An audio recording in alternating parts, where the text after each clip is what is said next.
5 kids grew up in our house. Olivia was the oldest, and I was right behind her. Olivia was a total sweetheart, inside and out. She just had so much love to give. We were barely a year apart. After graduation, I ditched my mom's place to bunk with Olivia and her nan. My big sis really looked out for me, showing me the ropes on how to land a gig. I dubbed her Fabulous Olivia, typical her, rocking shades, a drink, fresh nails, and a bikini that was just her vibe. Olivia being her extra, amazing self. She was family by law, but blood and spirit. Plus, she was absolutely killing it in the tax game. She always had that hustle, always chasing some new business venture. This is when she first became a mama. That's Courtney, Olivia, and Mom back when she rocked the schrock. And that's a real man. Mom looks like a teenager there. She looked so young. Growing up was a blast. Camping, swimming, climbing trees, all that stuff. She made sure we always had every single thing we needed. Honestly, it was a total dream for any kid. That split with Al really tore her up. She was totally devastated and let down. It shook her confidence, but she kept grinding to make sure her girls were set. She had to hit the reset button. She was itching to find love and rebuild that home vibe. She seemed pretty spooked about taking that next step, though. I told her, look, get back out there. Go on some dates. Have some damn fun again. I knew she just wanted a guy who'd actually cherish her and put her first. When I heard she met someone, I was all for it. I just wanted her happy. She raved about how fine he was and his solid gig as a guard at the state pen. You'd figure a prison guard would be the ultimate protector for his own people. Since we were kids, Sundays were for football. Everyone coming together. We'd swarm a house for a massive spread in the game. Football Sundays at the in-laws were wild. I hadn't seen anything like that energy until I married into this family. We'd go straight from church and stay until 10 o'clock. Or even later. The house would be bursting at the seams. Just good times and family vibes. And Olivia, she was the absolute heart of all that chaos. First time I saw Chris, my mother-in-law Anita offered the guy some food. Olivia's sitting right there and he goes, yeah, go fix me a plate, ordering her around. I let it slide, thought maybe he was just one of those old school macho types. But meeting Christopher, the whole vibe was off. The guy was just straight up arrogant. Total know-it-all. He even kept bragging. Yeah, I'm gonna end up marrying your mama. I wasn't having it. I told him straight up, no the hell you aren't.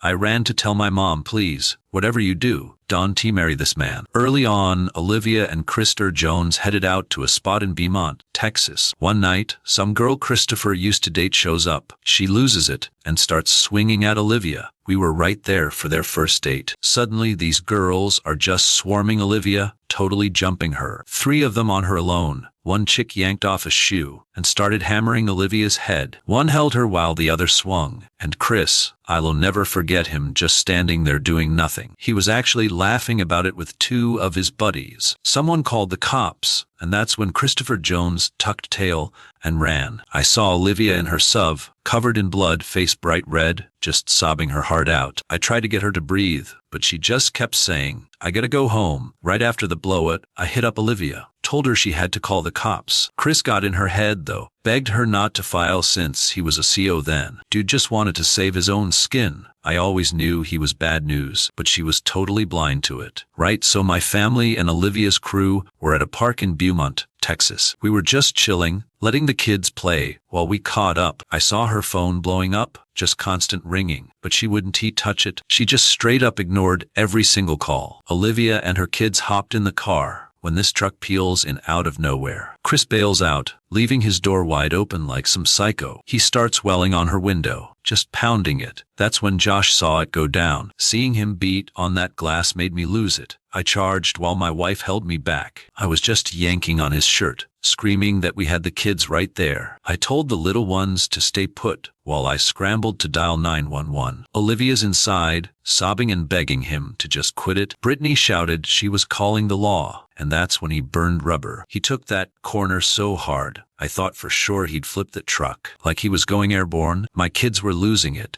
but Yalia and Ariel, they were dead silent. That's when it hit me. They'd definitely seen this movie before. I reached the car and she was a wreck. Then she just went cold. That blowout messed everything up. We didn't hear from her for 1 year. Looking back, I should have pushed her way harder to walk. He cut her off from everyone. making her think only his family cared. They didn't make excuses, they just claimed he was in therapy now. Honestly, when she ghosted us, she was just head over heels for him. She was humiliated and just wanted to pretend they were the perfect couple, like they were actually doing fine. Based on what my mother-in-law said, the rest of the family thought he was a saint, but Josh and I saw right through him. We knew he had a monster inside. You love me, right? I'd die to keep you safe. Only one way to prove it, marry me. Say yes, babe. Don't keep me waiting, just say yes. Get her hand back up there. Show it off. I saw the engagement post on my feed and my heart just sank. When she finally called to tell us, I was just speechless. She probably thought it meant security for her girls, but I wanted zero part of him. Olivia mentioned Ariel was sketched out, and I told her to listen to her kid. She brushed it off, thinking Ariel just wasn't ready for a new stepdad. As long as he kept up the act of being a changed man, she was gonna ride or die. A fairy tale where the beast never changed. His spots stayed the same. It kept me up at night. I couldn't figure out why she was so hooked. How do you mistake someone owning you for someone loving you? Truth is, I was terrified for her and those poor kids. Living there was straight up hell. Chris treated that house like a cell block and ran it like he was running a private prison. Every single thing had to happen on his clock. Exactly his clock. The place had to be spotless. If so much as a sock touched the floor, he lost it. Beds were strictly military style. He wouldn't tolerate a single wrinkle on those blankets.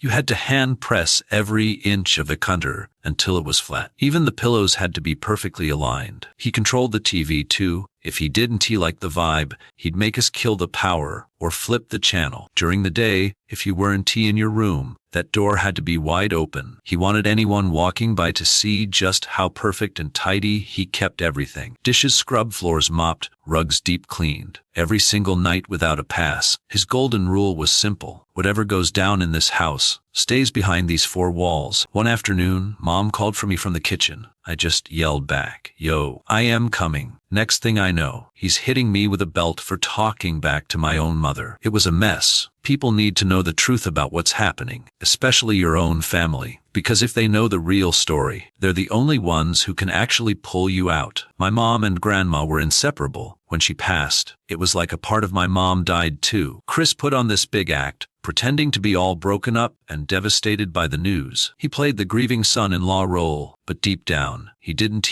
give a damn about her. In our circle, we show up when someone dies, but I noticed Chris was always a ghost, never around. After my grandma passed away, me and my mom got tighter than ever. I remember her calling me one night, barely a whisper. I asked her, "Why are you talking so low?" "Girl, the cameras," she said. "He's listening to every word." I was absolutely floored. He had 10 cameras total. 2 of them were watching the front yard. One was aimed right down the hallway from the front door. Another was tucked into the living room corner. He could see the whole living room and the kitchen. Every square inch had eyes on it, except the bed and bathroom. It was beyond creepy. Zero privacy. Olivia couldn't even have a normal conversation without him knowing every detail. He watched the feed whenever he wanted. He could even talk through the speakers, and we'd half answer him. If he saw us hanging in the hallway while he was at work, he'd start barking orders through the system. Those things even had night vision. It was sick.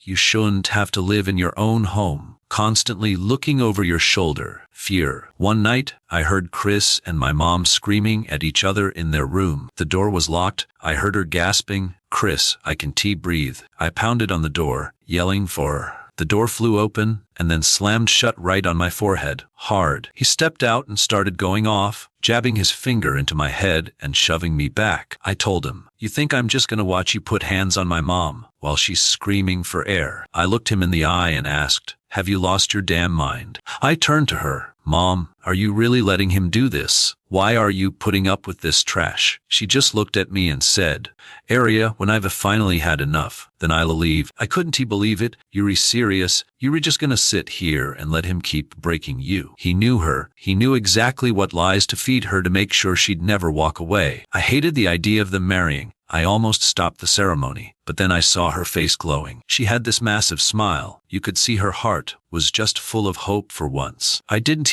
want to be the person to crush that feeling for her. She just wanted the dream, to be a wife, a mom, and finally have some stability. I didn't want to break the spell. She hugged us both, crying happy tears, just because we were there. She told us she was just relieved we actually showed up. Seeing her family missing hurt my own flesh and blood. Weren't even invited. Chris bared them. He wouldn't tolerate anything but total control. If he blacklisted you, you were out, no questions asked. No exceptions made. The man was a ticking time bomb at work. He had zero fuse. He brought that poison back home too. He showed me tape of him pulverizing an inmate into the hospital. I had to turn away. It was pure, unadulterated brutality. I've never witnessed that kind of raw rage in my life. That video was a warning. Fall in line or end up like him. Work finally caught up to him. They put him on ice. Meanwhile, Olivia's tax hustle was booming. She had clients everywhere. Watching us struggle lit a fire under her to get ahead. She was out earning him triple. They eventually launched a food truck. She poured all her hard-earned cash into that truck to get rolling. It was supposed to be her ticket to keep the momentum going. He had the ideas, but she was the one breaking her back. She handled the shopping, the prep, the branding, every single detail. She played it like he was the boss, but he just flipped burgers. He had her on a short leash. She jumped whenever he barked. After high school, college felt like my grand escape. I was finally out. I breathed for the first time once I left that house behind. Leaving my mom and sister in that cage felt wrong. It haunted me. Felt wrong. February 13th, 2019, I just had to call her. I promised to drop off her Valentine's gift the very next morning. That call left me shaken. I tossed and turned all night. The air felt heavy, like a storm coming. I knew something was wrong. 911 dispatch. Where's the emergency? I'm at home. My wife, she's hurt bad. Please help her. Valentine's morning.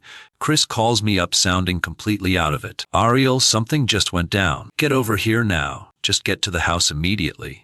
Believe me, sir, listen. I asked if she was okay, and he just said it's bad. He claimed they clashed, told her, if you re not with me, you re the enemy. He brought up the kids, how long they'd been grinding since they were babies. He told her they were done. He straight up asked for a divorce, and her response, the same thing she'd been threatening forever. She said if he left, she was gonna end it all. He says she snatched the burner, pointed it, and threatened him. There were loaded guns everywhere. By the bed, near the consoles. His story was that it just went off while he was wrestling it away. He's yelling, drop the gun. But then, everything changed. Stop trying to play me? Yeah. I took it, then I grabbed it, and it just fired. Man, she jerked. I held on, she yanked back. Then the piece went off. Right, it fired. Fine, I did what I could. What's the last? I made it there in 15 minutes, turned the corner, and saw nothing but lights and yellow tape. The law stopped me and I was like, I just need to see her. I asked his mom what the hell was going on. Is she good? Is she breathing? But her face was just like Chris's, totally blank. Then she says, she's gone, and I just hit the floor. I pulled up to a scene I never wanted to see, detectives and uniforms everywhere, crime tape all over the place, a total nightmare. Olivia's ride was just sitting in the driveway. Keys on the trunk, phone inside, groceries still in the car. Just basic stuff, ground beef and whatever, plus some old flowers from Valentine's Day. Looked like she was mid-chore that morning when everything went south. We cleared the house and found Olivia dead in her bedroom, face down on the floor, half-dressed. There it was, blood everywhere. Blood spatter all over. We flipped her over and saw the exit wound in her left eye. She'd been popped in the back of the skull. One thing we spotted all over the house were surveillance cameras. We figured the footage would give us the real story. Absolutely nothing there suggested a woman ready to end her own life that day. They're waiting on the lead detectives. They're the ones who'll actually grill you. Cool, we met Chris Jones down at the precinct first. He was down to talk, acted real eager to give us his version of events. Said they were getting the food truck ready. He got pissed because he felt Olivia wasn't pulling her weight, slacking off on him. I don't forget things, but yeah, I'm real particular about my business. Right? If you heard that, it's true. I've got high standards. You want the best for people. I work hard. No excuses for me, and none for anyone else. So because of that, he says he wanted out. A divorce. She loses it, runs to the bedroom, grabs a gun. Would you tell her? For real? Stop. This isn't he going to fix a thing. Look, you don't want to do this. Put the damn gun down before you mess up and actually hurt yourself. She was bawling, just crying her eyes out. Then we asked about the cameras. Wanted to see the feed on his phone. He acted totally fine with letting us check them out. Tap that to see the feed. Just that one, you get me. Okay, let's look at the devices. Sure thing. Everything's labeled yard, porch, kitchen, laundry. He had every angle covered, but the clips were missing. Why's nothing recorded, man?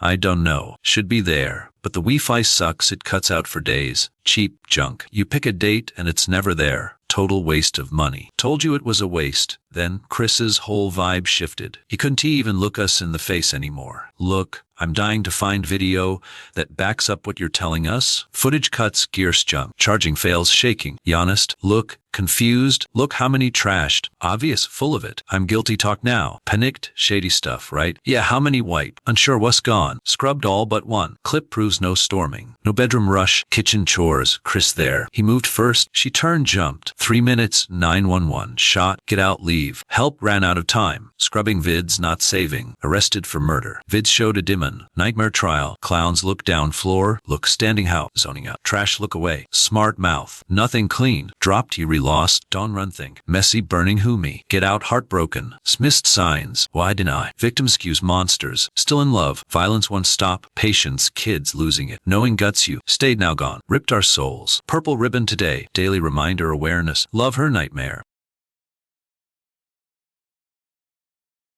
Thinking about her constantly, the call hit just past dawn. One of those shifts you never shake off. Sleepy Norcal suburb. Front doors standing just a crack open. Cars still in the drive. Inside, a silence that feels wrong. Not the good kind. The kind that hits your chest. When the units arrived, the block looked fine. Lawns mowed, mailboxes straight, some dog barking way off in the distance. That beige house on Redwood didn't look like the start of a decades-long cold case. But the second the cops stepped inside, they knew things were sideways. The parlor looked untouched. The clicker was sitting right there on the table. Half-drunk water glass nearby, still sweating a tiny bit. Yesterday's papers on the couch, yet the place feels hollow. No scrap, nothing busted, no kicked-over chairs, no broken glass. Just this heavy, weird stillness. Upstairs, the bedroom's open, bed's been used, sheets messy, pillows got a head dent. On the stand, a clock's frozen at 2:17 m. Red numbers blinking away, but the lady of the house gone. Melissa Carter, 32, teaches grade school, runs every morning, come hell or high water. Clockwork, not the type to just up and vanish. Once the suits started asking around, the timeline got real messy. Melissa hit the market at 9:30 p.m.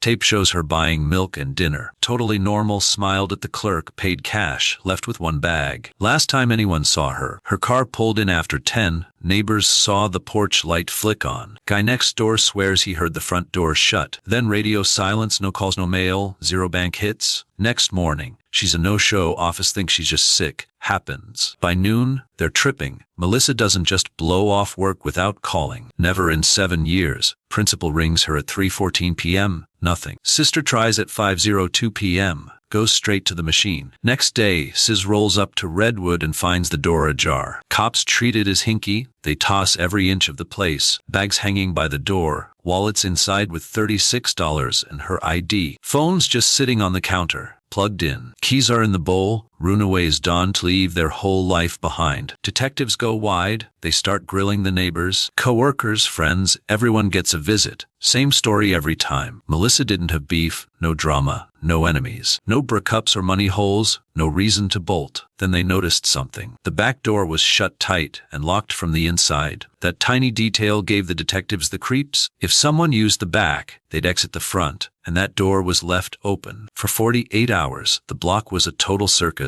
Yellow tape everywhere, cruisers and news vans lining the street. Teams hit the woods, choppers overhead, volunteers handing out flyers. Smiling face, brown hair, bright eyes, below it missing. Please help. But the more they dug, the weirder it got. Her laptop was clean. No nasty emails, nothing. Zero shady texts, zero calls. Bank account didn't budge.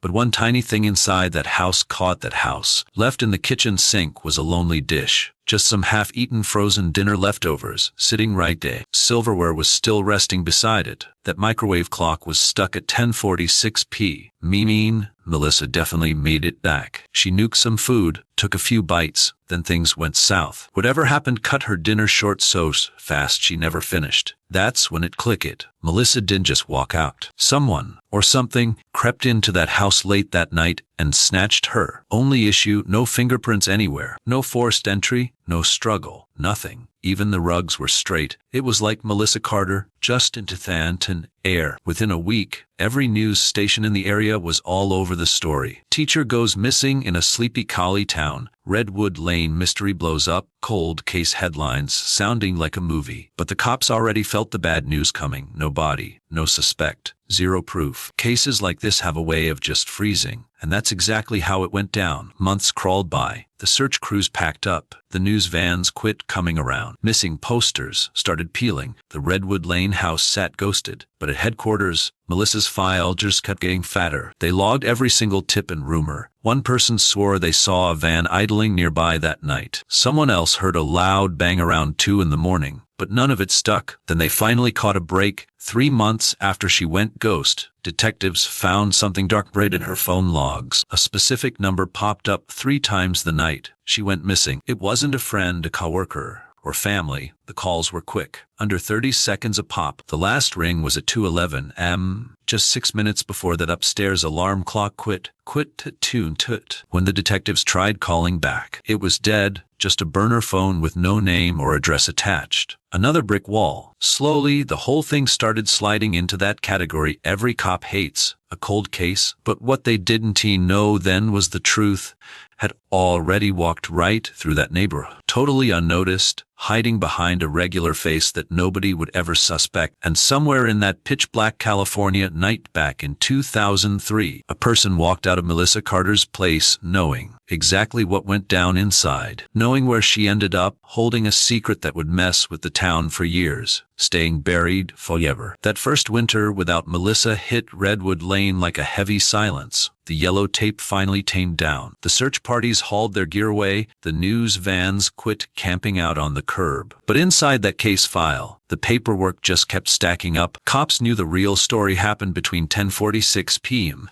when the microwave stopped in 2:17, when the clock blinked. Those 3 hours were a total void, and somewhere in that gap, Melissa Carter was gone. Detectives started retracing every single second of her last night. They pulled every street cam they could find, checked receipts, pinged towers. Melissa had definitely driven home by herself. That much was a lock. Her sedan hit a traffic cam 2 blocks away at 9:58 p.m. She pulled onto Redwood Lane at 10:02 p.m. The light flipped on. Then the house went quiet. But something was still eating at Detective Aaron Mills, the lead guy on the job. Mills had 15 years of hunting missing persons, and he knew how it worked. People done just disappear without a trace. Yet Melissa's life was rock solid. Great work reviews, money in the bank, normal friends. Her inner circle called her careful, a real creature of habit. People like that don't open their front door to strangers 2 in the morning unless they know person there. The theory started pointing the cops toward a real difficult conclusion. Whoever walked into Melissa's house that night, she likely knew them. Next move was a no-brainer. Look at everyone again. Start with family. Her folks were in Oregon and hadn't been around for months. Her little sister's Olivia, held up, coworkers, saw her working the graveyard shift at the diner. Next were the Pauls and coworkers. Dozens of chats with teachers and neighbors. Every single interview felt like a run. Fear set in because the deeper they dug, the more one creepy truth stood out. Melissa Carter was way too trusting, always helping folks with their groceries or whatever. She'd tutor kids for free or raise cash for students dealing with family tragedies. Nobody expected her to end up as the lead in some gruesome mystery. The quiet following her disappearance felt heavy as weeks turned into months. Then the cops found a weird detail in her phone logs. Something besides that burner. Before she vanished, she'd been getting late-night hits from some guy named David Larkin. That name meant nothing initially. He lived close by, 37 years old, working as a local mechanic down the road. He'd handled her car repairs once, so the feds brought him in to talk shop. Larkin seemed totally chill though. He played along, saying she seemed like a sweetheart. He admitted they chatted about her engine making noises, but claimed it was purely professional. Asked about the midnight calls, the guy just gave a basic shrug. Business is slammed, he claimed. People call whenever. Detectives asked if he'd been over. Nope, she visited his garage. Negative. Saw her that night. He shook it off, saying he only knew the news. His alibi sounded solid, yet Detective Mills had a bad feeling. The logs showed their chats were getting way longer as the weeks went. Quick 2-minute check-ins turned into 20-minute deep dives. Their final talk, 2 days before she went missing, lasted 28 minutes. He claimed it was just car talk, but that story didn't hold any water. Who talks engines for half an hour? Without hard proof, Larkin walked free. Just another dead-end lead. Soon the Carter case drifted into that cold zone where time kills evidence. Memories blurred, tips stopped, and those missing posters started rotting on the poles. But inside her dark house, the team found one last thing before moving out. It happened during a late-stage forensic scrub, months after she vanished. Some tech spotted a weird stain hiding deep under the hallway carpet, a tiny faint mark, barely the size of a single nickel. Dinah proved it. That blood belonged to Melissa Carter herself. That discovery flipped the whole investigation upside down. Before this, it was just a missing persons file for the cops. Now it looked like a murder, though that tiny stain left them puzzled. No mess, no signs of a big brawl. Just a lone drop, like someone got nicked and then dragged out fast. The stain sat right by the front door, hinting at a grim reality. Melissa likely left her place that night, but she wasn't walking out. Maybe she knew her visitor. Maybe a quiet fight broke out. Maybe she got hit, but why was it so clean? Why no noise? No screams or screeching tires, just a total eerie silence. Then a fresh lead popped up when a neighbor finally reached out. Initially, she didn't think much of it, but as Melissa stayed gone, that memory started eating at her. The lady next door mentioned hearing something around 2:30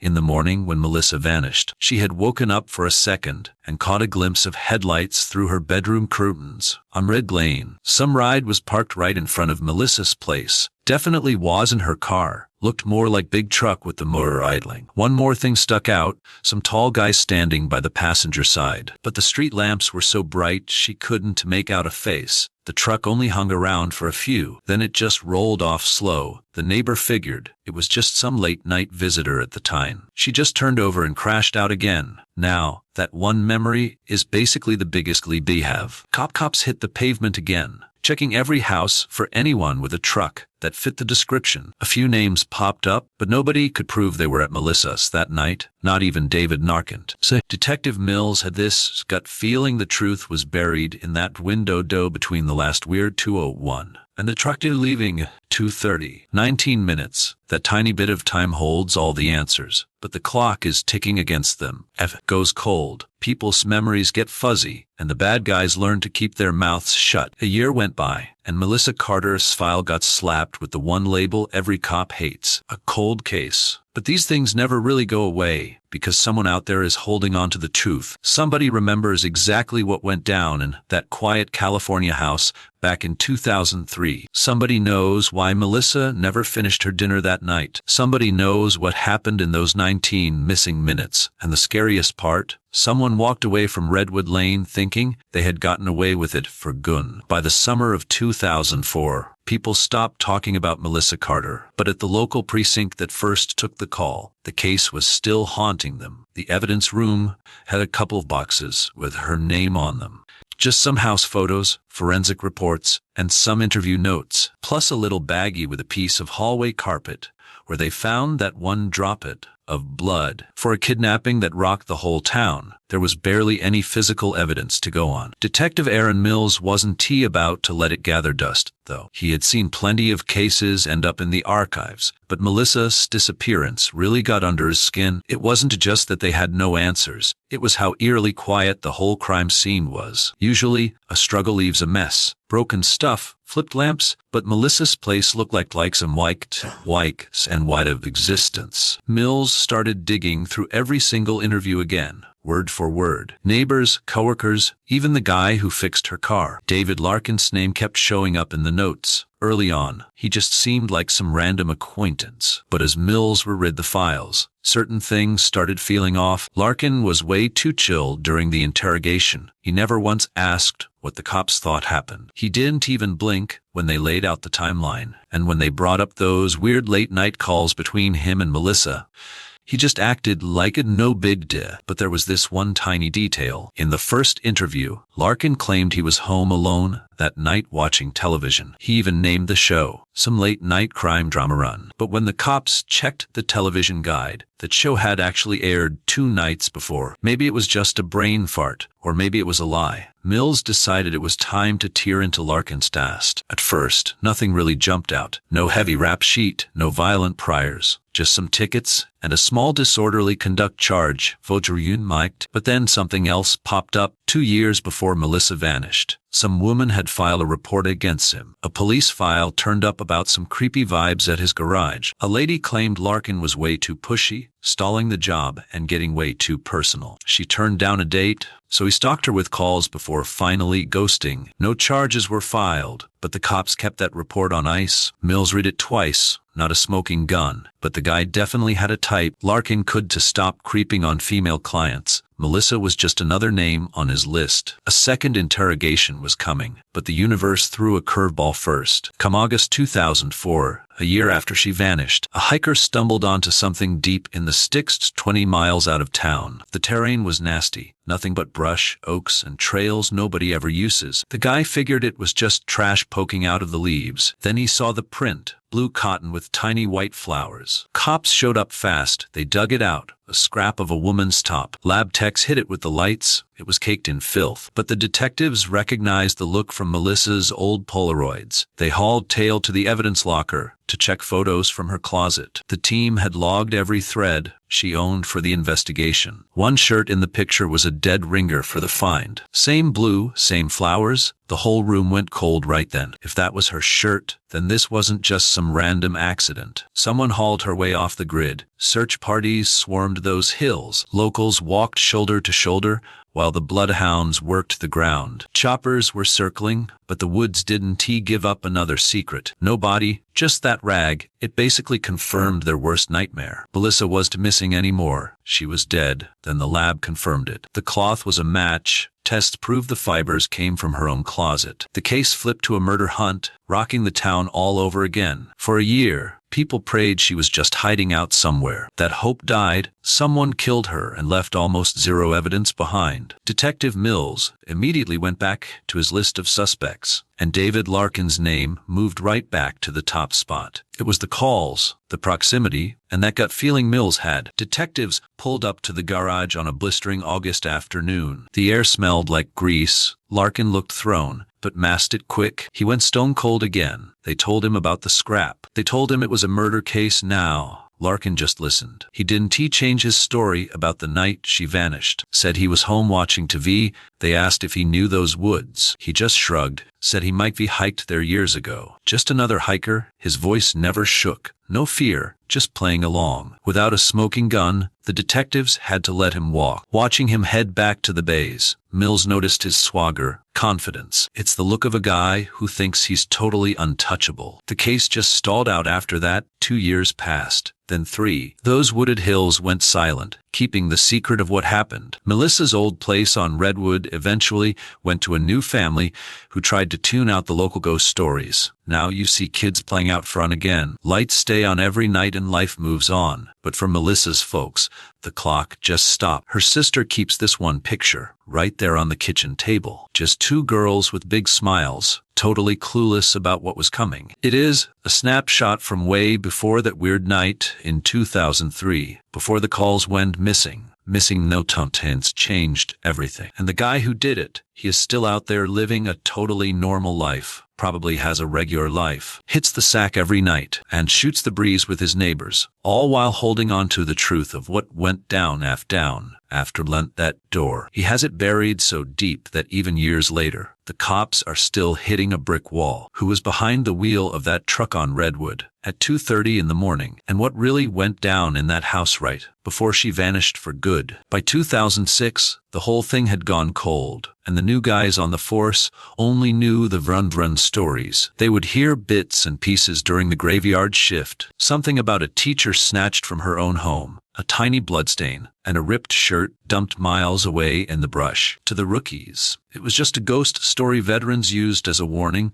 Some cases just do not want to be solved. But Detective Aaron Mills, he could never just walk away from that file. Every couple of months, he would pull that thick folder out and read the statements until he could recite them. The neighbor, the cashier at the market, the mechanic claiming those late-night calls were just about night callers. David Larkin, that name was circled in red ink all over the place. But as much as they suspected him, the evidence was basically non-existent. Nobody saw him there, and no prints or DNA connected him to the scene. His phone logs were clean after that last chat 2 days before she went missing. Every lead just turned into a dead end. Then the department brought in some fresh blood. Enter Detective Laura Chen. She came from the big city with a reputation for closing long-term missing person cases. Chen did not say much, but she was sharp. Within a month, she wanted to see the Carter file. Mills at her file. He figured she would give it a quick look and quit. Instead, she spent 3 days straight buried. When she finally looked up, she had one question. Why did that alarm clock die at 2:17? That detail had bugged Mills for years, but he never had an answer for it. The clock in the bedroom had been yanked out of the wall. The cord was just dangling there when they first swept the room. The original team figured Melissa did it while she was cleaning, but Chen was not buying it. If she had pulled the plug earlier, Chen whispered, the time would not have frozen at 2:17. It would have been way earlier. Mills just sat there. Chen kept going. That clock stopped because someone killed the power at exactly 2:17. The weight of that hit the room like a ton of bricks. If she was right, everything changed. Someone was in her bedroom at 2:17, but her dinner was still on the table downstairs. She did not go up there on her own. Chen cracked the file open again. Look at this blood drop, she pointed out. The tiny spot they found months later. Her blood, right between the kitchen and the door. Chen traced the floor plan. If she got hurt in the hall, why would the killer head upstairs? Mills went quiet. The answer was someone was tossing the place, looking for something or making sure they did not leave a trail. That theory opened up a door the cops had never even knocked on. What if this was not some random attack? What if the intruder had a specific reason to be in those rooms? Chen wanted to dig into the property records. She wanted the full history on that house before Melissa even moved in. The ask seemed off at first, but once the team started digging into the county records, they stumbled onto something big. Melissa had closed on that house just 8 months before she vanished. Some old guy named Robert Hale lived there first, but he passed away right before the place went up for sale. The house just sat there empty for months while the lawyers handled the estate. During that gap, random repair crews and contractors were in and out getting it ready to sell. Turns out one of those guys fixed the garage door. The paperwork had a name on it, David Larkin. The same grease monkey the cops had already grilled. This totally flipped the timeline on their connection. Melissa didn't he just meet Larkin at some random auto shop? They likely crossed paths during the remodel months earlier, meaning Larkin knew that house inside. He knew the block. He knew her layout before she even moved her boxes in. Chen leaned back. Maybe that car trouble was just a front, she muttered. The whole room felt heavy with the thought. If Larkin had been inside her home before, him being in her life later was just some freak accident. But a bad vibe isn't evidence. The detectives needed a smoking gun. So they went back to a cold lead, that mystery burner phone that called Melissa 3 times disappeared. For 4 years, that number was a dead end. The phone was gone and the name was fake. But tech jumped ahead since 2003. Old cell pings that used to be too blurry to matter could finally be sharpened up. Chen called for a rerun. Weeks later, the tech team handed over a pinpoint map of the signal. That burner phone hit 3 towers during those calls. The triangulated zone narrowed the search way down. Those calls were made within a half-mile of Melissa's front door, in the dead of night. Right before she went off the grid, the cops pulled Larkin's personal records to compare. His own cell was a ghost during that window, either dead or turned completely off. Chen stared at the overlapping logs, the burner pings. That truck spotted at 2:30, the clock frozen at 2:17, and the blood in the hallway. Separately, they were nothing, but together they made a dark silhouette. Someone called her in middle of night. Someone she trusted enough to actually unlatch the door for. Someone who knew the floor plan well enough to move through the shadows. Someone using a secret phone to hide their tracks. And someone who lived just minutes away. But the passing years had already made things messy. By the time the cops started looking at these angles again, David Larkin had skipped town. His garage folded 2 years back. Neighbors said he moved to a different part of California for work. It took weeks to track him down. When they finally hit his new spot and asked for another chat, they hoped time had made him sloppy. Sometimes people let their guard down after a few years. Sometimes their stories start to slip. When Larkin sat across from them again, he looked exactly the same, maybe a bit older, but still cool as a cucumber, still playing along, still acting sure of himself. The detectives told him the file was back on the desk. They brought up the new burner phone data. They asked him one more time about the night Melissa Carter vanished. Larkin just listened. Then he kicked back and gave the same story he told 3 years ago. I was home by myself watching the tube. The words sounded like they had been rehearsed 1,000 times. When they asked about the garage door job, he just nodded. Yeah, I did a ton of those houses. When they asked if he ever went back after she moved in, his story didn't budge. No. And when the detectives asked if he had a truck back in 2003, Larkin just gave a tiny smirk. Half the guys in this town drive trucks. Without a smoking gun, the interview ended just like from did, with Larkin walking out the door, a free man. And as that door shut, Detective Mills felt that same bitter frustration that had been eating at him since the start, because the truth felt right there, so close he could almost see it, but it was still just out of reach. And somewhere in the quiet echoes of that 2003 night, the secret of Melissa Carter's still read, tucked away inside 19 minutes of tape that had never actually been played. The whole Carter investigation went dead quiet again after the cops finished their second round with David Larkin. It wasn't that the detectives gave up. They just hit the same brick wall that had been standing in their way since day one. Plenty of bad vibes, but zero hard evidence. The investigators could feel something ugly moving just under the surface. But every time they reach came up empty. Even so, that new breakdown of the clock flipped the script on how the department saw the timeline. For years, the brass figured Melissa Carter's disappearance was a split-second snatch, a knock at the door, fine. But Detective Chen's gut was telling her this whole thing looked a lot more calculated. 3 phone calls in the dead of night, then someone kills the power to the upstairs clock at exactly stairs 17. Somebody was walking through that house after the violence went down. And that's not panic. That's a guy in tow panic. Chen ended up back at the Redwood Lane house on a quiet afternoon, nearly 3 years after Melissa at the The new owners had already made themselves at home. You could see kids' bikes leaning up against the garage. A wind chime was clinking softly by the porch. The family living there knew the history, but they did best to ignore it. Chen got the green light to walk through the place. Inside, the rooms felt way tighter than the crime scenes made them look. The kitchen was just a few steps from the hallway where they'd found Melissa's blood on the floor. The stairs going up to the bedroom were narrow, and the old wood groaned a little under her weight. Chen moved through the house like a ghost, replaying the same nightmare the department had obsessed over a year. Melissa's eating dinner, then the phone rings, then, and again, and maybe the guy's asking her just open the door, selling her some line about a quick chat or a tiny favor. At 2:11 a.m., that final call finally connects. 6 minutes later, the alarm clock loses power. Chen stood in that upstairs room staring at the staring it used to sit. The window gave her a clear shot of the whole street. From right here you could see the front yard, the drive, and the road where that mystery truck was stuck with the Tudin and 17. Someone could have been standing here, just watching and waiting. That thought made Chen's chest tighten up. She headed back downstairs and stopped in the hallway, right where that tiny blood splatter was supposed to go. They'd swapped out the carpet ages ago, but Chen knew exactly where that stain used to be, halfway between the kitchen and the front door, the exact spot where someone tries to run or gets cut off. The house wasn't giving up any secrets,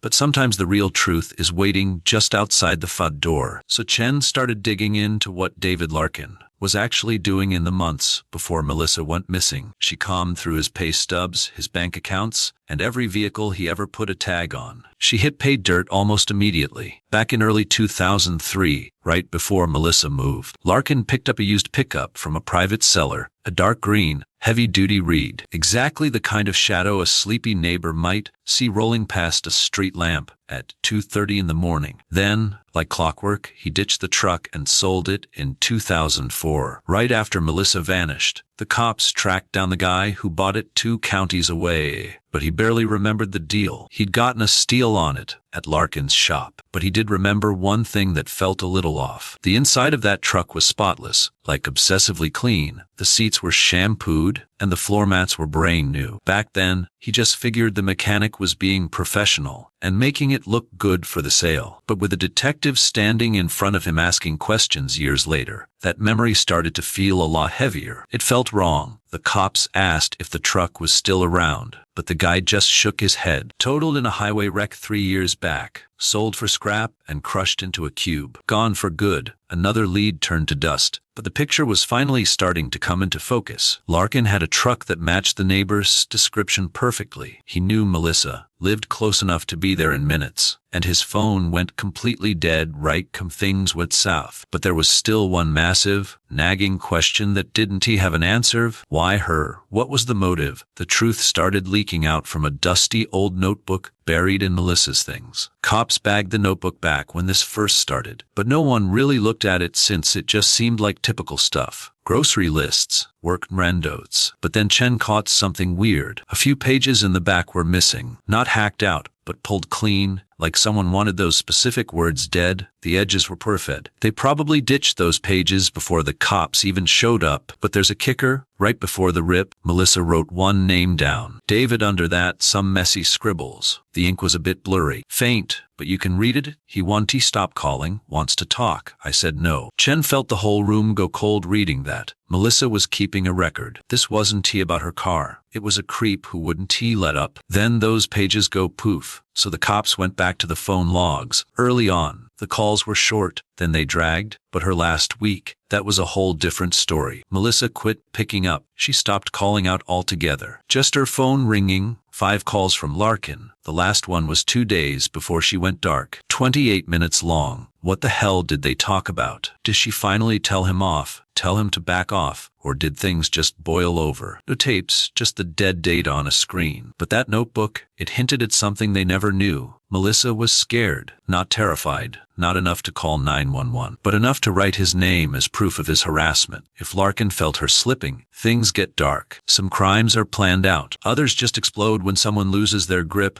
Rejection meets obsession. Maybe it started simple, just a mechanic and a nice girl. But eventually that vibe got twisted. Something low-key, something relentless that finally showed up at her door at 2 a.m. Cops, could T prove it? But for the first time since 2003, the case felt like it was finally heating up. Because this wasn't T looking like some random vanish anymore. A pattern was forming. The calls, the stalking, a guy who knew the layout, a truck speeding off, a clock dead at 2:17, then those 19 missing minutes. Something went down that changed the whole game. Violent enough to spill blood in the hall, but quiet enough that the neighbors didn't hear a thing. Even years later, the big question still haunts this case. If Larkin took her, where'd he put her? Because the truth is buried somewhere, and somewhere past Redwood Lane, past the hills where they found her torn shirt. Melissa is still out there, waiting to be found, or waiting for someone to spill what happened after she opened that door. By year 4, the town just got used to her being gone. Those yellow posters faded away, new people moved in, the kids who used to bike past her place grew up, some driving their own cars down Redwood now, never thinking about the woman who vanished behind the door. But at the precinct, the file was finally off the shelf. Chen's find in that notebook changed the whole vibe of the case. It wasn't just a hunch about Larkin anymore. Now they had her own words about the creep being relentless. He keeps calling. He says he wants to talk. I said no. 6 words that turned a vague lead into a nightmare. Suddenly,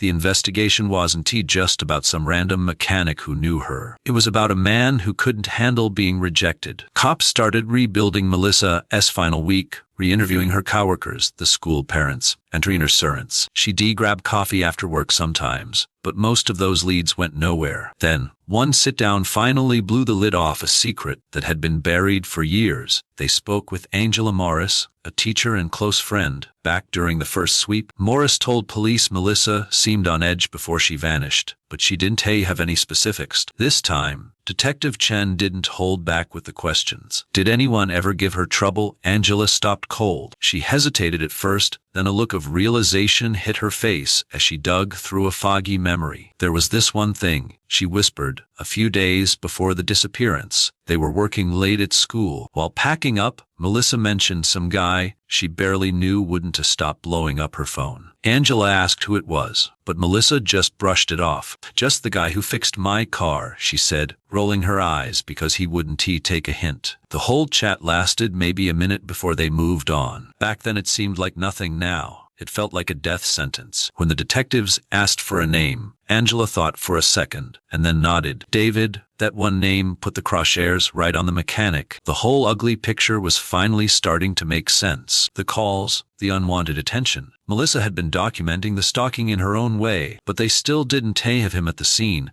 until one tiny detail changed everything. Texting through old phone logs, found a ping that everyone had missed. The night she vanished, her phone hit a tower near a grocery store miles from home. Nothing weird about that. She usually grabbed groceries after her shift, but David Larkin's phone hit that exact same tower at nearly the same damn time. It wasn't a smoking gun yet, but it put them in the same spot. Cops started thinking he'd been tailing her, maybe for a while. They went hunting for old security tapes, praying for a miracle after all this time. Most of the footage had been taped over years ago, but they got lucky. One outside camera still had some archive clips saved. The video was grainy and black and white, but you could see Melissa's car pull in at 6:12. She heads inside with her bags, and 5 minutes later, a dark truck rolls into the lot. You could see the plates, but the guy parked 2 rows back, just waiting. He just sits there in the shadows watching her, until the camera cuts away. At 6:29 p.m., when she comes back out, that truck is still idling there. You can see a face, just the dark silhouette of a man behind the wheel. As soon as she pulls out, he's right on her tail. The discovery changed the whole game. For the first time, they actually saw her being hunted. Everything lined up. The calls, the timing, the escalation right before she disappeared. They checked the truck against the 2003 model Larkin owned. It was a match. It was still circumstantial without a clear face or a license plate, but the heat was on, and when things get hot, people start making mistakes. They hauled Larkin back in for round 3, but the vibe was way different this time. They showed him the video. They told him they knew about the notebook. Her colleagues said his calls creeped her out. For once, Larkin's mask slipped. It was just a flicker, but Mills caught it. Asked about the store that night, Larkin paused before playing it cool. People shop there, big deal. He denied stalking her instantly. That fast no felt wrong after he hesitated earlier. The heat rose. David Mills spoke low. Melissa logged your harassment. Lynn's jaw locked. I was just fixing her ride. 5 calls in a week, she asked, then ghosted. Silence filled the room. Lynn looked down, then up. I didn't kill her. The words just sat there. Nobody had mentioned murder yet. He jumped the gun. A major slip-up, but without a corpse or evidence. They had nothing. The case was stuck in the mud. Larkin walked out free again, but the energy had shifted. For years, the Carter case was just a cold mystery. Now the walls were closing in. It wasn't just luck anymore. This was a predator leveling up, a truck lurking in a lot, stalker calls, a woman writing her nightmare in a diary. The midnight calls, a knock, blood in the hall,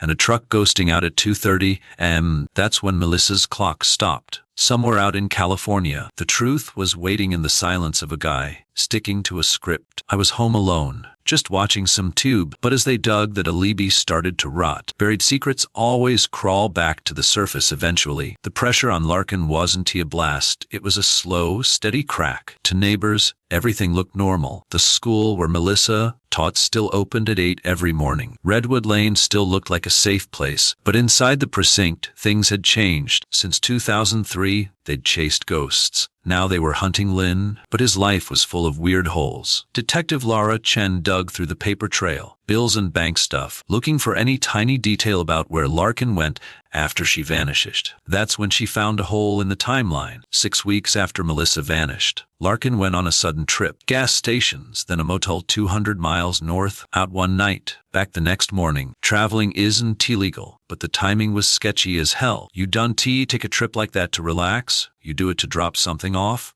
Chen pulled the satellite shots of where he stayed. It was just deep woods and old logging trails, miles of nowhere where a person could stay lost forever. They'd already searched the woods near town, where her shirt was found. This new spot was way out there, hidden from the world. Cops were debating if it mattered when they hit another lead. That dive Larkin crashed at still had the paperwork. Old school ledgers rotting in a back room. The old-timer running the joint for years. The heat go through everything they had. Most names were just random truckers and travelers, but one specific detail jumped off the page. He rolled in past 11:40 p.m., and when the desk guy asked for a head count, Larkin just snapped, "Only me." The clerk also remembered a little something else, too. Just a weird vibe that stuck when the cops showed him a photo. He looked edgy, not terrified. He was twitchy, like he didn't plan on actually getting any shut-eye. Larkin bailed before the sun even hit the horizon. Nobody saw where he went next. That intel wasn't enough to drag a search crew through miles of thick, deep woods. Without an axe on the map, the cops were just guessing. Still, Mills felt that old not return. He always knew the truth was near Redwood Lane. Now it felt like this nightmare reached way past that quiet street where she vanished. Then another bizarre piece of the story fell into place. Checking files from his old garage, detectives found a service note from days after she went missing. It mentioned a quick job on his truck. The note was short: interior scrub, new floors. He did the work himself, no receipts. No one saw a thing, just a messy scrawl from a mechanic. The cops stared at it for hours. You don't swap out the carpet unless the original was trashed or covered in stains. The lab techs explained it simply. Blood can soak deep into the floor. Scrubbing one cut it. Only ripping the whole thing out kills the evidence for good. It's easy if you know what you're redoing. A mechanic with the right tools and a locked door. It was chilling. If she was in that truck, if she fought back or got hurt, the floor would have held the proof they needed. But by the time they figured that out, that truck was scrap metal, crushed years ago. Any physical proof vanished right along with it. Still, things were lining up. A stalker, a guy who wouldn't stop calling, a truck peeling out of the neighborhood, exactly when the girl disappeared. The carpet swap days later, and a solo trip into the woods 6 weeks after the crime. Even now, the law couldn't put him inside that house. They couldn't prove he knocked. Without that start point, the whole case was just a hunch. Years crawled by. The file on Melissa just kept growing. More interviews, more maps, more spots where she might be buried. No matter how far they looked, they always hit the same dead end. 19 minutes between the last call at 2:11 a.m. and that truck ghosting away at 2:30 a.m. 19 minutes for a home to become a crime scene. 19 minutes for a woman's world to end forever. The truth is in those silent moments, a memory held by a man who never talked. Someone still walking free, waking up every day knowing the secret is still safe. But secrets get heavy. They start to rot over time. The deeper they dug into his past, the more that weight seemed to crush him. Because out there, beyond the fences and the lights, beyond the hills and that motel, Melissa Carter was still gone. California's dirt hides more than one grave. It's just waiting there, silent, waiting for the day someone finally steps on the spot where he hit her. 5 years had dragged by on the Carter file, and time was doing its usual damage. Memories started getting fuzzy. People weren't so sure anymore. What used to be for certain turned ineasy. That neighbor who spotted the truck on Redwood, now he couldn't tell if it was forest green or charcoal black. The lady who thought she heard a motor running that night started second-guessing if it was even car all. Combines, proof vanishes, but every so often, time flips the script and drags a secret right out into the thin. Toward the end of 2008, things started shifting at the state lab, changing how California cops worked cases. Lab techs were messing with new ways to pull genetic codes from tiny, trashed samples nobody could before. Stuff that was basically garbage just a few years back was suddenly gold. Detective Laura Chen thought about the Carter case right away. She kept picturing that one speck of blood found in Melissa's hall months after she went missing. Back then, the lab knew it was Melissa's, but the sample was too messy and small to tell them anything else. Finding a second person's skin cells or microscopic traces from a fight was just a pipe dream. But with this new tech, the game had completely changed. Chen sent it back in. That sample had been sitting in the evidence locker, under lock and key. The forensic team started the painstaking job of running it through the new system. 2 months passed. When the lab finally called, Chen and Detective Mills didn't waste a second in there. The head analyst met them at the door with a totally unreadable face. No smile, no frown, just business. We managed to pull some extra dana," she told them. Mills leaned in. "From that blood drop." Then she dropped the bombshell. "It's a partial hit. We done to have the whole picture here. Not enough to flag a name in the system, but enough to prove one huge thing. A man left those markers. Someone else was standing right there when that blood hit the carpet." That news hit the whole investigation like a bolt. For 4 years, they'd guessed Melissa fought someone by the door. Now, science backed it up. Someone else was definitely there. But the news was a double-edged sword. This partial profile couldn't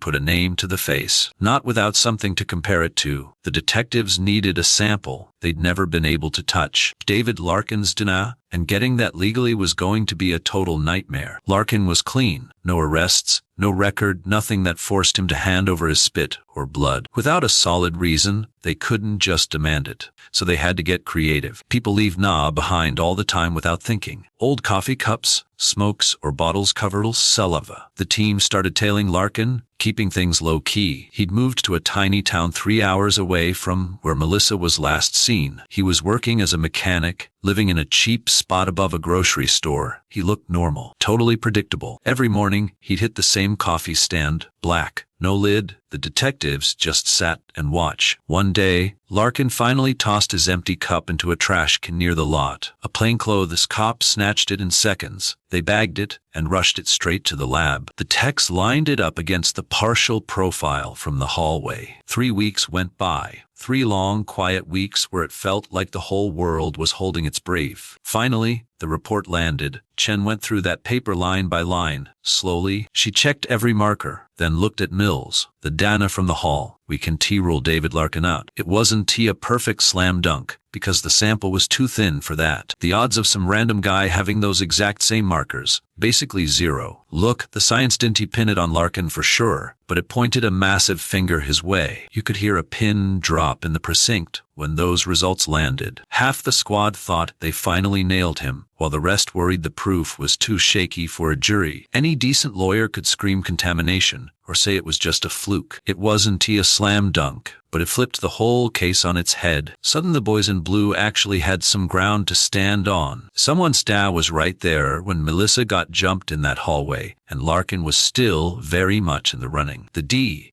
gave the file a hard look, knowing the evidence was solid, but still just circumstantial. No body, no one watching, and 0 confession meant the whole thing would tank in court. So, they kept digging. The team headed back to the woods where they'd found Melissa's shirt years ago. Fresh crews hit the dirt with high-tech scanners to find anything buried deep. The woods had gotten way thicker since the last time they were out there. Higher trees, nastier brush. Nature was doing its best to bury the truth. For days, they walked those hills in a slow crawl, eyes glued to the ground, digging up every little weird spot the radar flagged. Mostly it was just junk, old roots, animal holes, and rocks. Then, on day 4, the machine beeped and everyone just froze. A rectangular patch in the dirt, maybe 6 feet long and 3 feet wide. Exactly the size of a wide. They started digging real easy, like blades slicing the dry dirt, every move slow and careful. Cops watched from the side as the hole got deeper. 1 foot to 2, then 3. It got real quiet. Everyone knew exactly what they were looking for and what they feared. At 4 feet down, the shovel hit something hard, not a rock, but plastic. Everything stopped. A bit of black plastic peeked out from the mud. Thick stuff, wrapped tight, like those heavy-duty bags from a construction site. They cleared the dirt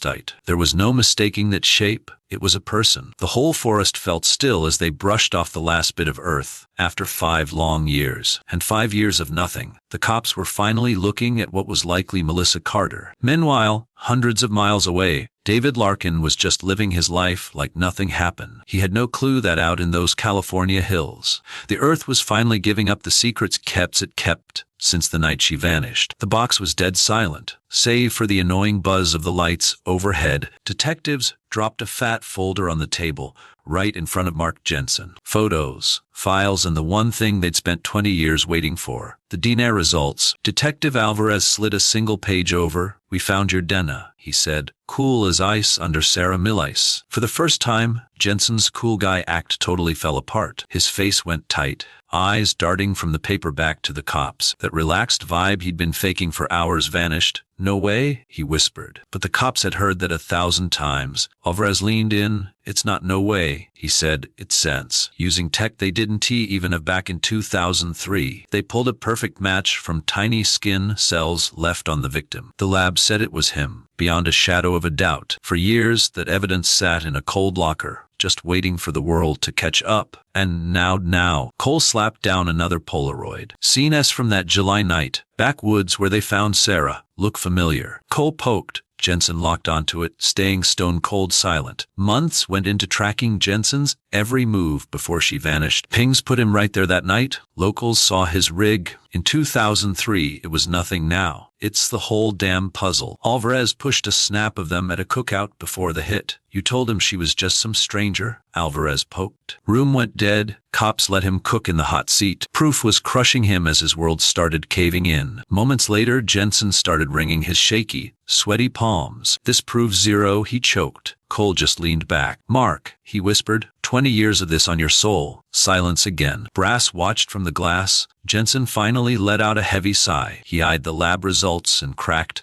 "Wasn't he supposed to go like that?" Room went silent. Alvarez and Cole traded a gotcha look. 20 years later, truth surfaced. Jensen spilled it piece by piece. Confessed he hit her place up after some house party. They fought over gossip she might leak. Things got nasty fast. He called it blind rage. But the facts looked way worse. Cops knew the hit was totally planned out. Sarah fought back, leaving the evidence that would finally nail him. Proof waited 20 years. He finished, and the room went cold. Cole closed the file. "Jensen, you rebusted for Sarah's murder." Cuff snapped. Word hit that small Minnesota town like wildfire. For 20 years, folks wondered about that girl. Now they finally had the real story. For her folks, this was just step one. Waiting leaves deep wounds. Trial's coming, and the jury's gonna hear the really twisted stuff. Part 10 covers the legal war and the final verdict. Court was packed early. Hacks were lined up with pens ready. Cameras swarmed the doors. Sarah's case wasn't just some dusty file anymore. It's front-page news. Her folks sat right in the front row. They looked beat, gray and worn from 20 years of why. Next to them, her sister, just a kid when it happened. They'd waited forever. Jensen sat across, looking like a total ghost. In a dark suit, he wouldn't even look at the family. Dada went for the throat, focusing on that heavy down-up proof. Lead lawyer stepped up, dangling a tiny bag for the jury. "Skin cells from under Sarah's nail," she said. Dramatic pause. That proof sat for 20 years. The room went dead quiet. In 2003, the tech wasn't there to catch the guy. Tech caught up, retested in 2023. It pointed right at him. She turned to the defense. Mark Jensen. His lawyers tried to trash the lab's new testing ways. The defense tried claiming the evidence was junk after 20 years. But the lab expert tore the argument apart. Every sample had been kept in perfect condition. They double-checked the testing process a dozen times. There was zero chance that dog belonged to anyone but Jensen. One juror sat up, totally hooked. The scientists told them the odds of it being someone else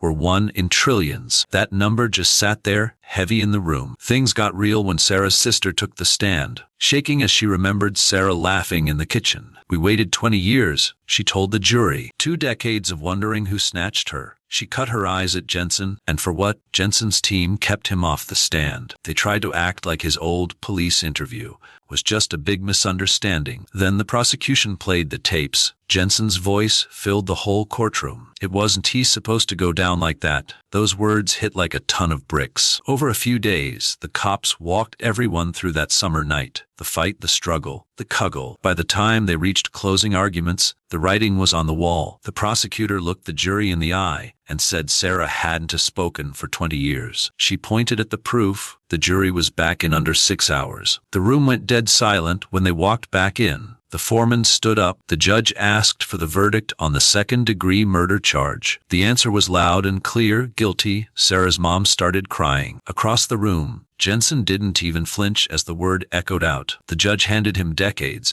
basically making sure he'd die in a cell. For the guys who reopened the case, this was a rare win, a cold case closed, justice finally served for a victim long gone. Stepping outside the courthouse, snow started falling over the town, just like the winter they first pulled the old file. 20 years passed, but the truth in that speck of den never went away. It was just waiting. The verdict should have been the end of it. A 20-year mystery solved. That's usually how these things go. But that night, Detective Ruse was still staring at the evidence board in his office. All the photos were still up, including Sarah's smiling graduation picture, the crime scenes, the maps, and the red string tying it all together. Most guys would have cleared the board, but Ruse couldn't.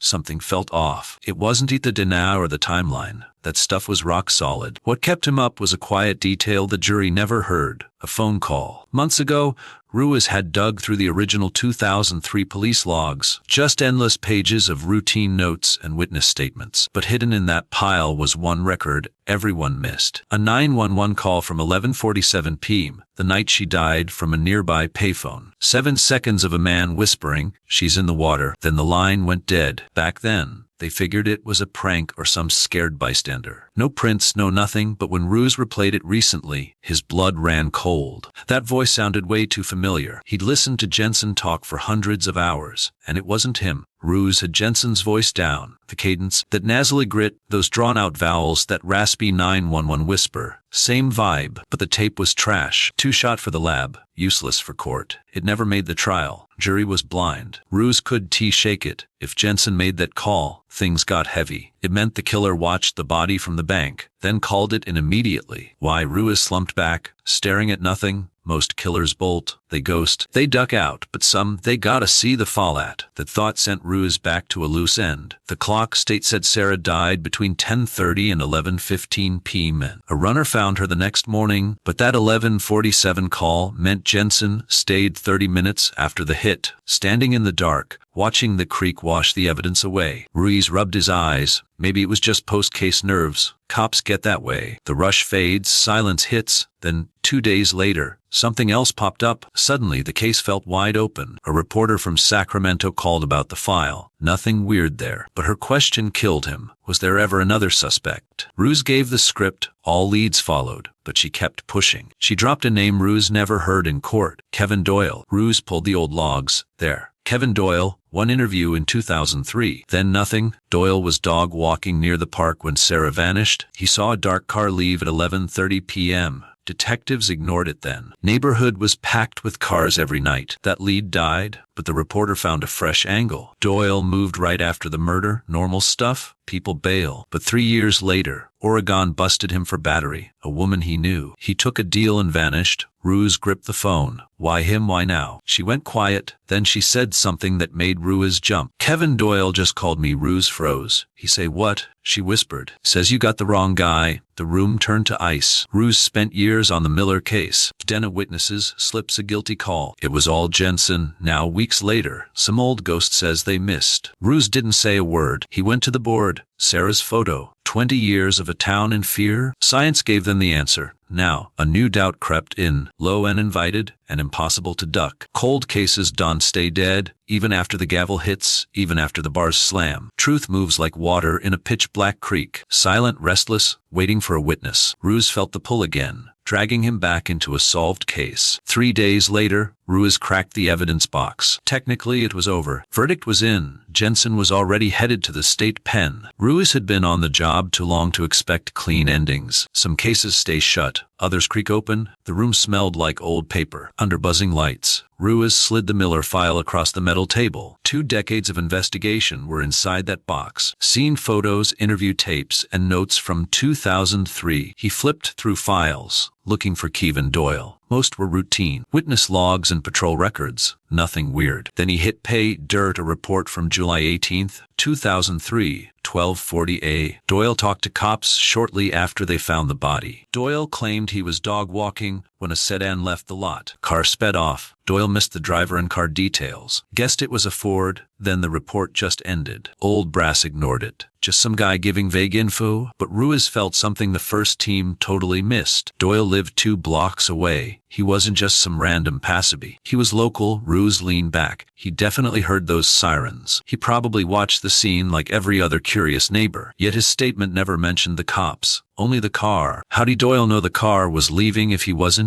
there? That unsettling thought lingered in the quiet office. Cops know that gut feeling. Ruse pulled Doyle's old contact info. The number from 2003 was long disconnected. New people lived there, but Doyle clearly wanted to be found. Ruse called the reporter back. Did he say where he's at? Portland, she said. Why does he think Jensen is innocent? She hesitated. He just kept repeating the same thing. He claimed the killer didn't leave in a car. You sure those were his words? Ruiz stared at the board, because in 2003, Doyle's story mentioned a dark sedan. Now he was claiming the opposite. No car involved. That lie stood out like a crack in glass. Ruiz drove home late, watching the city lights blur past. People forget details all the time, especially after 20 years. But sometimes those memory shifts aren't just accidents. Stories change when the truth catches up. Ruiz checked the timeline. 10:30 Sarah leaves. 10:45, shouting near the creek. 11:15, death. 11:47, anonymous 911 call. She's in the water. Ruiz added new note underneath. Original statement, Doyle claims a vehicle left the scene. 2023 interview, Doyle says no car. Two different stories. Ruiz rubbed his face, forgetting the car is one thing, but knowing there was no car changes everything. It means he saw him leave, or he knew the guy. Outside it started raining, that same cold California chill. Suddenly a tiny detail from those old photos clicked. Busted footprints down by the creek bank, too wrecked to id, too messy for a match. The golden boy was always seen as a total loser. Now Ruiz wondered if they missed the truth. Maybe nobody drove away from that scene. Maybe the killer just walked home, 2 blocks away, through the pitch-black streets, past quiet houses, while the whole neighborhood slept through a murder. Ruiz stood up slow. The case finally flew alive. It was breathing again. Somewhere in Portland, a guy named Kevin Doyle just kicked open a door from 2003. Right back to that creek, back to the water, back to when Sarah Miller was left in the dark. It rained for 3 straight days after that. Rain hammered the precinct windows while Detective Ruiz stared at the name he couldn't shake. Kevin Doyle, just a witness in the old files, a nobody. But now, 20 years later, he was forcing his way back into the spotlight. Ruiz had seen this play out before. Killers go ghost for decades, then something snaps, a guilty conscience, or maybe too much whiskey. A late night talk that goes too far, or realizing the past isn't as dead as they thought. Ruiz pulled every scrap of paper he could find on Doyle. The file was thin, just a license history, some old addresses and jobs in 3 states, but one document jumped right out, an assault charge from 2006. Ruiz cracked the folder open slow. He'd roughed up a girl he was seeing. It started as a late-night blowout in his place. Neighbors heard him screaming and things breaking. Then it went dead quiet. When the cops showed up, the woman was slumped on the floor in the hallway. Busted lip, bruised arm, but the injuries weren't what bothered Ruiz. It was how the report described the guy's vibe. The officer wrote that Doyle was chillingly calm, way too polite for a guy who just committed assault. When asked what happened, Doyle just said she fell. The girl was terrified, and wouldn't he say a word accord. He walked with a slap on the wrist and some probation. Case closed. Just more violence buried under a mountain of paperwork. Ruiz leaned back. Violence doesn't just appear, it leaves a trail in a man's history. Patterns, small cracks that show the rot underneath. Now Ruiz was wondering if Doyle's streak started way before 2006. He pulled up the Miller interview again. The statement was short and sweet. Walking the dog, saw a car peel out around 11:30. Didn't he see the driver? Ruiz stared at that line. Then he saw it. The whole interview only lasted 4 minutes. 4 minutes? That's all the time those detectives gave him? In a homicide case, Ruiz shook his head. 2003 was a total circus. Too many tips, too much heat from the press. And the whole city was terrified. In that kind of mess, things always slipped through the cracks. Maybe Doyle was one of them. That evening, Ruiz called the reporter. Did Doyle reach out to you? He asked. Yeah, she said, sent an email. Ruiz felt his heart start to kick. You still got it. She forwarded the message in seconds. Ruiz clicked it open. Only 3 sentences, but every word felt like a punch. I saw your piece on the Miller girl. The cops got the wrong guy. The killer never drove away that night. No name, no explanation, just those 3 cold lines. Ruiz read it again. It wasn't a rant. It was cold and calculated. Dead. Almost toying, like Doyle wanted to see the story's reaction, like he wanted this case to breathe again. Ruiz sent that email straight to the tech guys, traced it in an hour to some public library in Pori. Sent at 2:13 p.m., no eyes on the scene. This ghost knew how to cover his tracks. That didn't sit right with Ruiz at all. Gave him a bad vibe. Clean witnesses don't hide, but guys with skeletons definitely do. Come morning, Ruiz lays it out for the cap. The reaction? Exactly what you'd expect. Case is shut. Cap says we got our guy. Sure, Ruiz snaps. But now some witness is flipping his 20 years later. Capsize, you think he's dirty. Not sure yet, you got proof Jensen didn't he do it. Ruse stalls. No, then why the hell are we here? Ruse looks at the printout, those words stuck on a loop. The killer didn't he drive off? Not, I didn't see rot. No, maybe about it. Doyle wasn't he guessing. He was dead sure of it. The guy didn't he drive, period. That's a cold, hard fact. Ruse finally looks up at him. Doyle's holding out on us. I swear the captain just stares him down. Or maybe he's just some glory hound crashing the party. Could go either way. Seen it 100 times before, but the cap knows Ruiz. Knows that look he gets. Homicide cops get this gut feeling after a while. Just a feeling the story's wrong, a loose thread on a tight knot. Cap, breathe this out slow. You heading to Portland? Ruse stays quiet. His face says it all. Cap leans back. This stays off the books. You hear me? We aren't reopening anything. Ruse nods. Just a routine chat with a witness. Got it? The brass signs the slip. Ruse grabs it and walks. No more talks. Station doors swing open to a dry street. Clouds dragging across that washed-out Cali sky. To the world, the Miller case is dead cold, case closed. Killers in a cage. The town's sleeping easy, but up in Portland, Kevin Doyle just poked a ghost from the past. Detective Alan Ruse is gonna find out why. See, the deadliest secrets aren't in the files. They're buried deep in people, and once they start talking, the dead done to stay buried for long. Love is not supposed to hurt you. Real love lifts you up. It makes you feel safe, seen, and free. But when someone controls your every move, monitors your every word, and isolates you from the people who love you most, that is not love. That is a prison with no walls. Olivia had a heart full of hope. She wanted a home, a family, and someone who would truly cherish her. Instead, she got cameras watching her every step, rules that broke her spirit, and hands that should have held her, but only crushed her instead. And Melissa, a woman of grace and kindness, was taken from this world simply because she said no, because she dared to set a boundary, because she chose herself. Their stories are not just tragedies, they are warnings, they are urgent calls that we cannot ignore. If someone in your life makes you feel small, ashamed, or afraid, please hear this. You are not alone. Speak up, reach out. Trust the voice inside you that whispers something is deeply wrong. To every sister, brother, friend who sees the signs, say something, do something, show up, because silence is the deadliest weapon that abuse ever had on its side. Olivia deserved better. Melissa deserved better. And so does every soul still living in that Vij right now. Your life is worth more than any excuse, any fear, or any love that destroys you. Choose yourself, choose life, and never stop fighting for the people who can fight alone.